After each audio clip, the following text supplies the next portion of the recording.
پاکستان میں احتساب کے دوہرے معیار رائج ہے۔ سیاستدان اور ان کے خاندانوں سے رسیدیں طلب کرنے کا سلسلہ تو 73 سال سے چل رہا ہے، لیکن سوال یہ ہے کہ سیاستدانوں کا دن رات حساب کرنے والے ریاست کے بقیہ 3 ستونوں یعنی عدلیہ، فوج اور اہل صحافت سے ہمارا نظام اور میڈیا ذرائع آمدن اور رسیدیں طلب کیوں نہیں کر پاتا؟ کیا ریاست سے بالا ریاست کی شہ پر یہ تینوں ستون ہمیشہ یوں ہی منمانیاں کرتے رہیں گے؟ زیادہ دور جانے کی ضرورت نہیں۔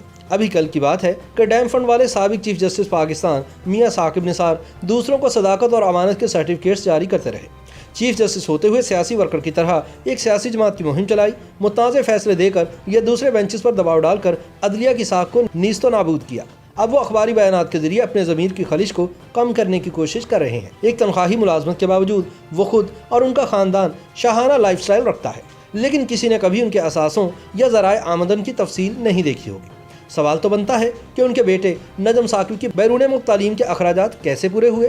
نجم نے جائیداد بنائی تو کیسے بنائی؟ جج بننے سے پہلے وکیل کے طور پر میاں ثاقب نثار کتنا انکم ٹیکس ادا کیا کرتے تھے؟ انکم ٹیکس اور ویلتھ ٹیکس ریٹرنز بھی جمع کرواتے تھے یا نہیں؟ ان کے بیٹے، داماد یا کوئی اور رشتہ دار وکیل تھے تو ان کو ثاقب نثار کے دور میں کتنے کیسز ملے؟ فیس کتنی لی؟ کیا وہ انکم ٹیکس بھی دیتے تھے؟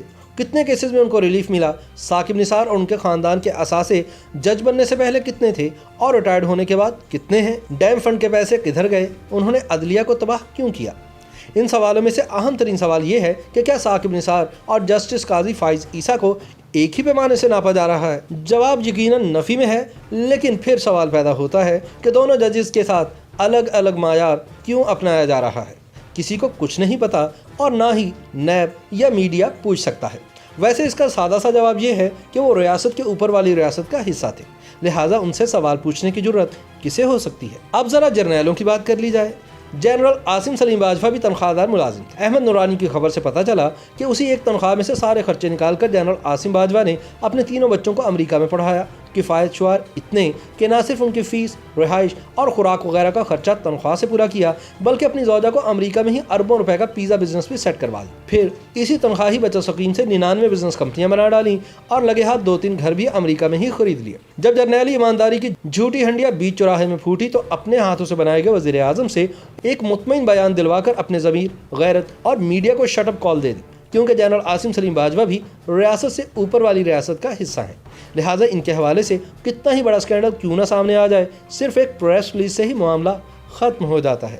میڈیا سے وابستہ اسٹیبلشمنٹ کا پروردہ افراد کا معاملہ بھی کچھ ایسا ہی ہے، انہیں بھی کوئی پوچھنے والا نہیں۔ تیتر باز اینکر پرسن عمران ریاض خان بھی ایک تنخواہی ملازمت کرتے ہیں، اور ان کے نئے گھر اور شکار کے حوالے سے سوشل میڈیا پر ہاہاکار مچی تو سیاستدانوں سے دن رات منی ٹریل مانگنے والے صرف ایک ویڈیو کلپ جاری کر کے کڑے احتساب کی اسٹیبلشمنٹ کی چھلنی سے ایسے گزرے کہ نہ دامن پہ کوئی چھینٹ، نہ خنجر پہ کوئی داغ، نہ ذرائع آمدن کا پتہ چلا، نہ انکم ٹیکس اور wealth tax returns TV پر لہرائی گئیں، نہ ہی نیب نے پھرتیاں دکھائیں۔ سوال یہ ہے کہ اینکر سے چوتھا ستون ہونے کی ذمہ داری پوری کروانے کی کوشش کیوں نہ کی گئی؟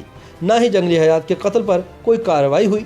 یہ بھی ہر کوئی جانتا ہے کہ سیاستدانوں سے سخت سوال کرنے والے تیتر باز عمران ریاض سے اس معاملے پر سوال کیا گیا تو انہوں نے ایک سفید جھوٹ بولتے ہوئے یہ موقف اختیار کیا کہ دراصل محکمہ جنگلات والوں نے ان کو بدنام کرنے کے لیے ادھر ادھر سے فریزر میں رکھے گئے تیتر اکٹھے کر کے ان کی گاڑی پر سجائے اور تصویر کھینچ کر سوشل میڈیا پر وائرل کر دی۔ سوال یہ ہے کہ آخر ہمارے معاشرے میں دوہرا معیار کیوں ہے؟ کیوں ان تینوں ستونوں سے تعلق رکھنے والے منہ زور افراد پر کوئی اعتراض نہیں اٹھاتا؟ تجزیہ کاروں کے خیال میں پاکستان کا الیکٹرانک میڈیا ان کا سب سے بڑا ہتھیار ہے، جس کو استعمال کر کے یہ اپنی دھاک بٹھاتے ہیں اور کوئی ان سے سوال کی جرت نہیں کرتا۔ کالم نگار عمار مسعود کے بقول پاکستان کا الیکٹرانک میڈیا کچھ بھی شوبدہ دکھا سکتا ہے، یہ چاہے تو دن کو رات اور رات کو دن بتا سکتا ہے، زہر کو تریاق اور تریاق کو زہر بنا سکتا ہے، دوست کو دشمن اور دشمن کو دوست ثابت کر سکتا ہے۔ آج کل ایک ایسا تماشا ہے جو ہر روز ہمارے سامنے ہوتا ہے۔ کچھ تجزیہ کار اور زہریلے سرکاری ترجمان سارا دن مل کر سکرینوں پر ایسی دھما ٹوکڑی مچاتے ہیں کہ سچ خاک میں مل جاتا ہے اور روز جھوٹ کا اقبال بلند ہوتا ہے۔ پرنٹ میڈیا ہمیشہ کی طرح سب سے پہلے ہتھیار پھینک چکا ہے۔ سوشل میڈیا ہر شخص کی دسترس میں اب تک نہیں، معلومات کی سہل رسائی کا واحد ذریعہ اب بھی الیکٹرانک میڈیا ہے۔ الیکٹرانک میڈیا پر بولے جانے والے لفظ کو ہی لوگ سچ سمجھتے ہیں۔ مثال کے طور پر ایک خاص طرح سے لوگوں کے ذہنوں میں یہ بات بٹھائی گئی کہ نواز شریف کے لندن میں 4 فلیٹ ہونے کی وجہ سے پاکستان 70 سال سے ترقی نہیں کر سکا۔ یہ بات اس تسلسل سے کی گئی کہ بہت سے پاکستانی اس بات کو سچ سمجھتے ہیں۔ ان کو کبھی بھی یہ پتہ نہیں چلے گا کہ لندن میں نواز شریف کے علاوہ کس کس کی اس سے بھی زیادہ عالیشان رہائش گاہیں ہیں، امریکہ میں کس کس کے اربوں خربوں کے کاروبار ہیں۔ فلیٹ تو چھوٹی سی چیز ہے، لوگوں نے تو دیار غیر میں جزیرے تک خرید لیے ہیں۔ ٹی وی کی اسکرینوں پر اب بھی یہی کہا جا رہا ہے کہ عمران خان کی ٹیم اچھی نہیں، مگر عمران خان خود کرپٹ نہیں ہے۔